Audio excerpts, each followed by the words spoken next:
매일 새벽 가장 맛있게 구워진 원두를 기억하며 직접 커피를 볶습니다.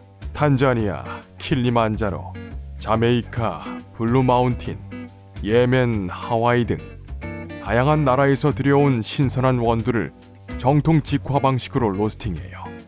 이것이 지금의 저를 있게 해준 분들에 대한 고마움을 갚는 길이라고 생각해서입니다.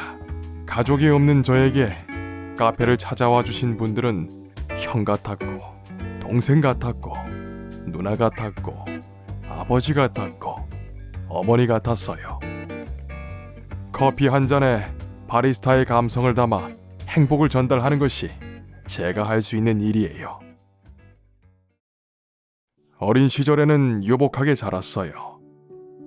주한미군에서 근무하시던 아버지는 초등학교 졸업식 다음날 새벽에 돌아가셨고, 몇 년 뒤 아버지에 대한 그리움을 못 이겨 어머니마저 세상을 떠나셨어요.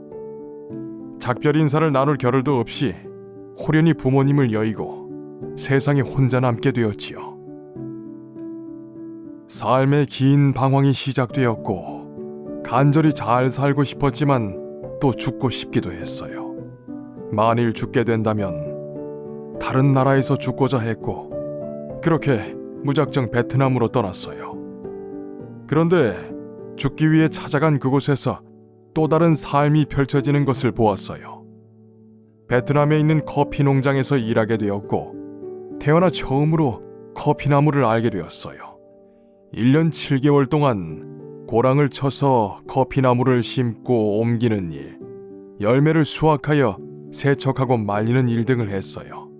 다양한 방법으로 커피를 가공해본 시기였지요. 그러던 어느 날 문득 한국에 돌아가고 싶다는 생각이 들었어요. 한국으로 돌아와서는 오랜 기간 로스팅 업체에서 커피 볶는 일을 하며 지냈어요.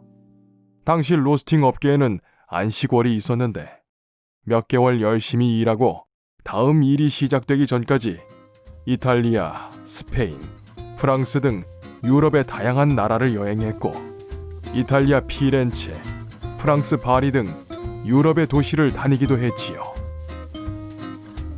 그 시절 유럽에서 열린 바리스타 대회에 나갔고, 에스프레소 한 잔과 라떼 한 잔을 만들었는데, 맛을 본 대회 주최 측이 카푸치노를 만들 것을 요청하였고, 그 맛도 괜찮았는지 최종 예선을 거쳐 본선에 나가게 되었어요. 이를 계기로 유럽에서 바리스타로 일하기 시작했어요. 2008년부터 이탈리아 로마, 스페인 바르셀로나에서 근무하였고, 이탈리아 밀라노에 있는 일리커피에서 바리스타 연수를 받은 뒤로는 포르투갈 리스본의 수석 바리스타로 일했어요. 또한 꾸준하게 바리스타 대회에 출전해서 2012년에 오스트리아 빈에서 열린 월드 바리스타 챔피언십에서 라떼 마스터 부문 7위에 올랐고, 2014년에는 스페인 바리스타십에서 4위에 등극했습니다. 2018년에는 이탈리아 로마에 있는 바리스타 스쿨과 강사 업무 협약을 맺고, 이탈리아 피렌체에 있는 카페에서 현지 강사로 에스프레소 추출 수업을 진행했어요. 유럽의 커피는 아침, 점심, 오후, 저녁, 그리고 저녁 식사 후에 제공되는 에스프레소의 맛이 모두 다른 점에 감명을 받았고, 저는 각 나라별 커피의 특징과 맛, 문화와 이야기에 주목하였어요. 전문적으로 유럽의 커피를 만드는 카페를 운영하고 싶었고, 오로지 맛으로 검증받고자 12년째 커피를 내리는 것에만 집중하고 있어요.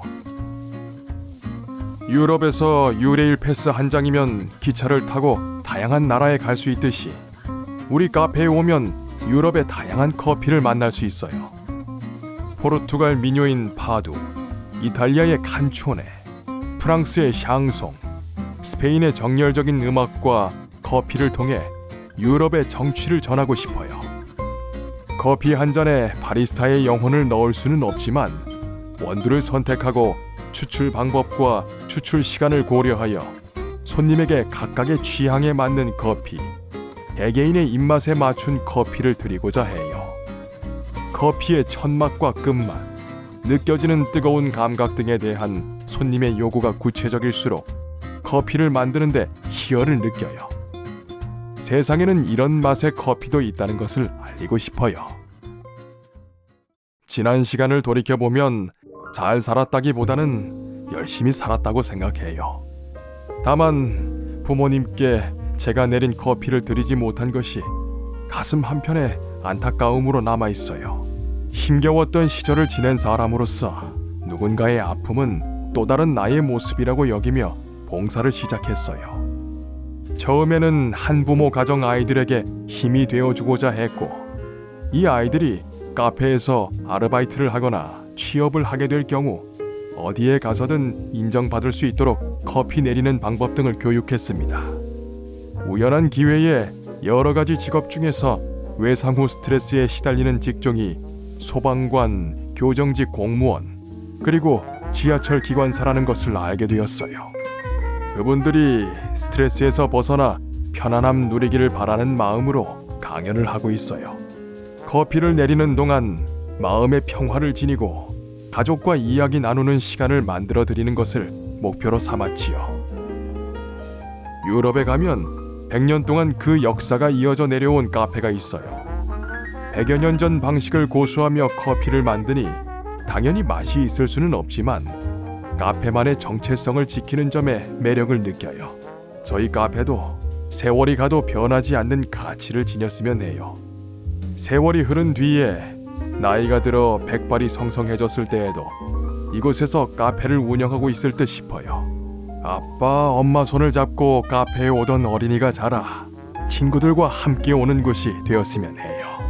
손님들과 안부를 묻고 서로의 건강을 챙겨주는 이웃으로 살아가며 죽는 날까지 맛있는 커피 한 잔으로 누군가에게 진정한 위로를 건네주고 싶네요. 인생의 가치를 기차 여행에 비유해 봅니다.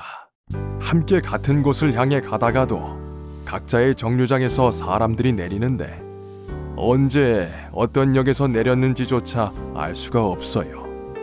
또다시 새로운 승객들이 탑승하고 목적지를 향해 기차가 달리듯 인생이라는 기차에 함께 동승했던 소중한 사람들과 아름답게 작별할 수 있도록 기차를 내리기 전에 꼭 말하려고 해요. 한번 역에서 내리면 다시는 탈 수 없는 기차 여행에서 사람들을 만나는 것과 같이 함께하는 분 모두를 이해하고 배려하며 사랑하고 용서해야 한다고, 포용하며 베풀어야 한다고 끊임없이 되새깁니다.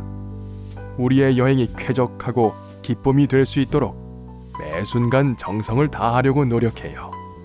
돌이켜보면 저의 기차 여행은 참 아름다웠습니다.